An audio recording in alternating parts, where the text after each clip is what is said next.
Cancer নামটা শুনলেই কেঁপে ওঠে বুক, কারণ এই মরণ রোগ নিঃস্ব করেছে বহু পরিবারকে। কিন্তু এবার ভেসে এসেছে এক অভাবনীয় খবর। রাশিয়ার বিজ্ঞানীরা দাবি করেছেন তারা এমন এক ভ্যাকসিন বানিয়েছেন যা টিউমারকে ৮০% পর্যন্ত ছোট করে দিতে পারে। শুনতে অবিশ্বাস্য লাগলেও এটাই এখন বাস্তব। রাশিয়ার ফেডারেল মেডিকেল অ্যান্ড বায়োলজিক্যাল এজেন্সির প্রধান ভেরোনিকা এসকোভোরসোভা জানিয়েছেন, বছরের পর বছর গবেষণার পর প্রাথমিক ট্রায়াল সফল হয়েছে শতভাগ। ইস্টার্ন ইকোনমিক ফোরামের মঞ্চেই তিনি ঘোষণা দেন, অ্যান্টারোমিক্স নামের এই ভ্যাকসিন এখন পুরোপুরি প্রস্তুত মানুষের জন্য।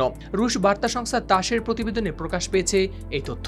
কিন্তু কিভাবে কাজ করে এই টিকা? করোনা ভ্যাকসিনের মতোই এটি তৈরি হয়েছে mRNA প্রযুক্তিতে। তবে পার্থক্য হলো এই ভ্যাকসিন কোনো ভাইরাসকে দুর্বল করে আক্রমণ করে না, বরং শরীরের কোষকে শেখায় ক্যান্সারের বিরুদ্ধে লড়াই করার প্রোটিন বানাতে।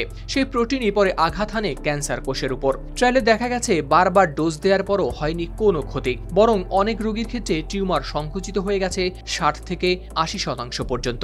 অপর আরেকটি সূত্রে দাবি করেছে টিকাটির পরীক্ষামূলক প্রয়োগের ফলাফল নাকি ১০০% পর্যন্ত সফল। গবেষকরা আরও বলছেন, শুধু আকার কমানোই নয়, রোগীদের বেঁচে থাকার সম্ভাবনা বেড়েছে উল্লেখযোগ্যভাবে।